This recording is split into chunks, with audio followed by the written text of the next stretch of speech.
You know, a beech tree can live up to 400 years, and if you look at these, usually around the bottom of a beech tree, you'll find baby beech, and these are the beech nuts which have germinated, and they sit here and wait for their chance. That was funny. Oh my God.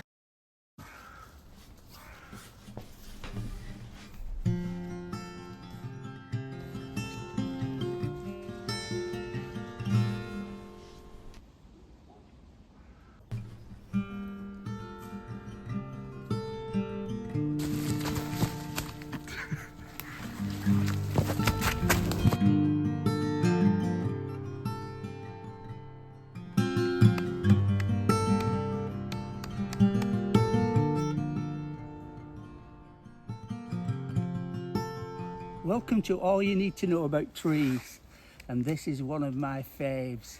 This is a beech tree, Fagus sylvatica, and it gets its Latin name from its silvery bark. It's a wonderful tree. First thing is how to identify it. It's got these beautiful shiny green glossy leaves and quite pointed buds, and they're oval in shape, and when these are young and quite fresh coming out, you can actually eat them. They are edible. You see here, see the very, very sharp pointy buds? That's another good identifying feature of a beech tree. But when you get the sun shining through the leaves, it's one of my favourite things that you see in the woods, especially in spring. You get this lime green and blue sky. Beautiful, and dapple shade, beautiful. Look at the size of this one. Now that shows you the shape. Get about 30 metres tall, and I'd say about 30 metres wide. They're massive trees. You know, a beech tree can live up to 400 years, and if you look at these, usually around the bottom of a beech tree, you'll find baby beech, and these are the beech nuts which have germinated, and they sit here and wait for their chance. That was funny. Oh my God. That was a sycamore. I didn't like us talking. Oh, it was a beech. It was a beech. Saying hello. Well, yeah, you were saying they wait until they... The old ones to fall. Wow.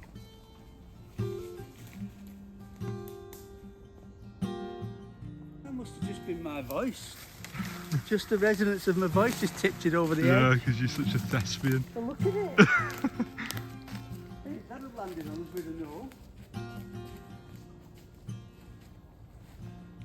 Look at it. It's got a fungus growing on it. Little baby fungus. There's a lot of different funguses growing on beech. I'll see how many we can find, but there's one that's called a porcelain fungus, and it's shiny, bright white, and it looks like porcelain, but I don't know, I think we might be a bit early for it yet. But I'm getting from underneath this tree because that's just fell off. It can only have been the fungus that's caused it.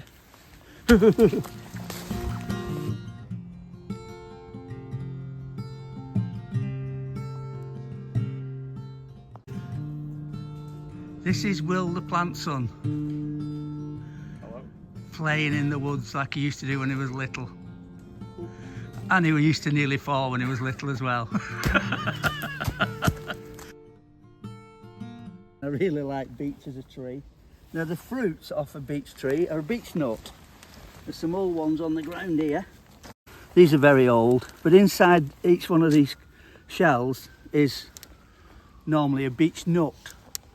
And that's that's the seed for the beech tree. Now, but they're very tasty. I think squirrels eat them all. A beech tree has a lot of different fungal plants that live off it. There's a lot of, we'll find them as we're walking round, a lot of root-borne funguses that live on beech trees, but just on beech trees. And they go up inside the bark, and we'll find a dead beech, and I'll show you what I'm talking about. And the mycelium off this fungi goes up inside underneath the bark, and eventually they do kill the beech, but they'll live together for many, many years. But they are another one that's a staple of the British woodland. We're in a wood where some of the beeches are coming to the end of their life and they're starting to fall. And there is a lot in this wood that are starting to fall and drop branches on your head. And beeches are brilliant for getting hollow in the bottom and hollow in the top. They get lots of places for bats and birds and all kinds of things to live. I reckon they start to fall about 150 years old, roughly. Some of them will live longer. Look at this. This is a beech leaf gall. You see those pointy things that's living on the leaves? And I think, I'll have to check this, it's a wasp or some kind of insect that lays its egg on here. The egg acts like a pearl and irritates the tree to grow a gall round the thing, and the thing lives inside, the insect lives inside until it hatches and flies away.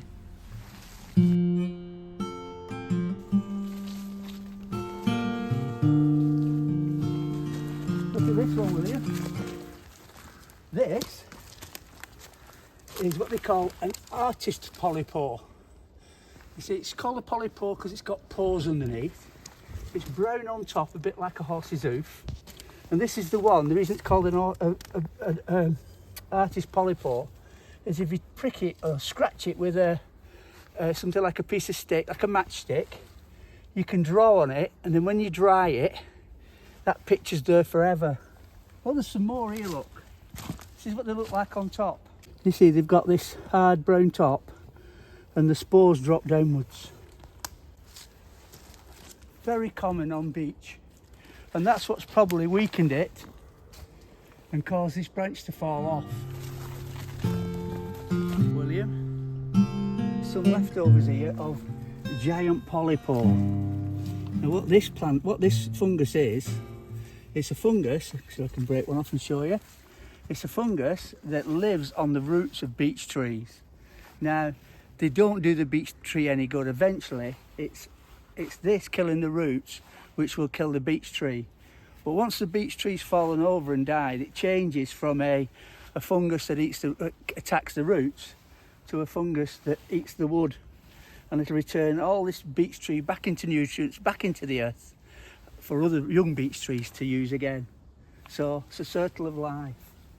And that is a giant polypore.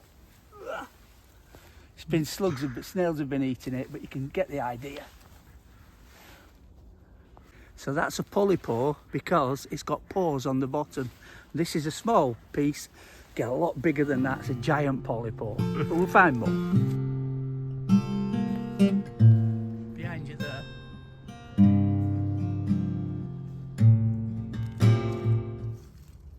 you go, look at this one that's fallen over.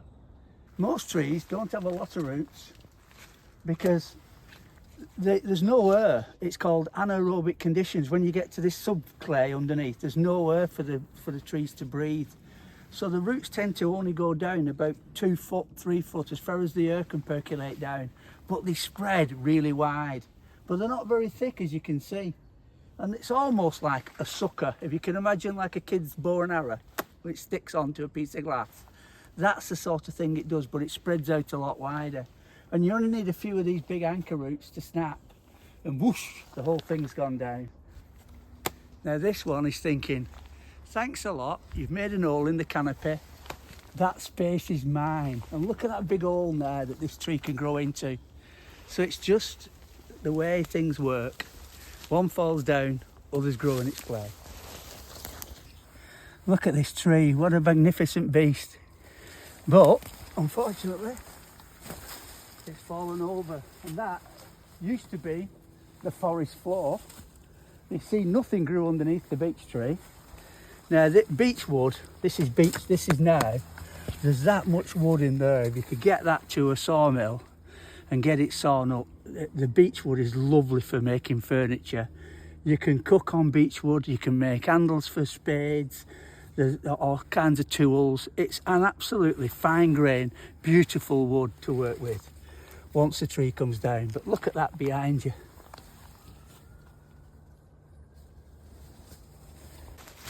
Could be the soil's too wet. It could be they've had some kind of fungus attacking the root. We've had a lot extra storms and you get wet soil. Sometimes they go over. And I'll show you down here another thing that you get. You get a domino effect. This is what I'm talking about, the domino effect. That tree's been blown over, which has made a big hole in the tree canopy. The wind has come into that tree canopy and it's hit this tree, which is a giant oak tree. And because it's not been used to being hit by the wind from that side all these years, it's gone over. But again, you see the big sucker? Don't go down much more than 2.5 foot. I'm sure this is a form of porcelain fungus. If you look very close, it's shiny. Normally they're pure white, but I know they do grow on peach trees.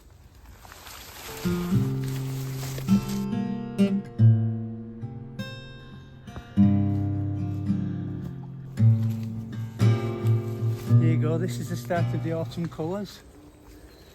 The golden russet browns, beautiful autumn colour. This is an interesting fact. This beech tree has had all its bark, looks like eaten away with deer or something, but it's actually killed the tree.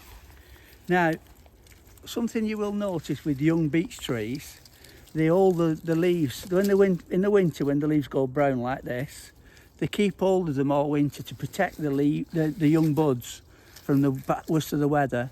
Then in the spring, as they start to grow, all the old leaves fall off. But you always get that with young beech trees. Another use you can use beech trees for is beech hedging. It makes a really good deciduous hedge. You plant a line of beech, and like I said before, because they don't drop the leaves, they keep some of the leaves through the winter. They look quite nice in winter. So they're quite good to make an hedge out of even. Now you can also get copper versions of it called copper beech as well.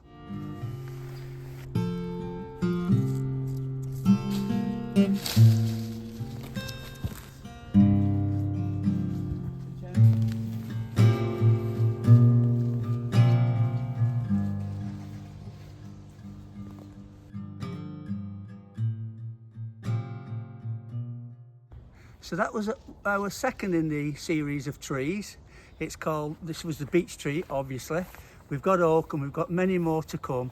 So please like and subscribe and share and tell your friends and ring the bell or whatever you do on YouTube. Interesting fact. This is my favourite beech tree because this was my wood.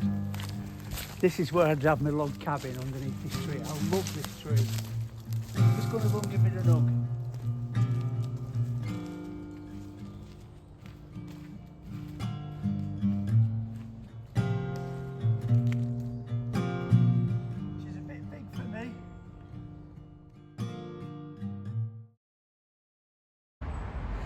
This is the other variety of beech you can find. This is a copper beech. You see, it's exactly the same as the green beech, but a lovely coppery colour.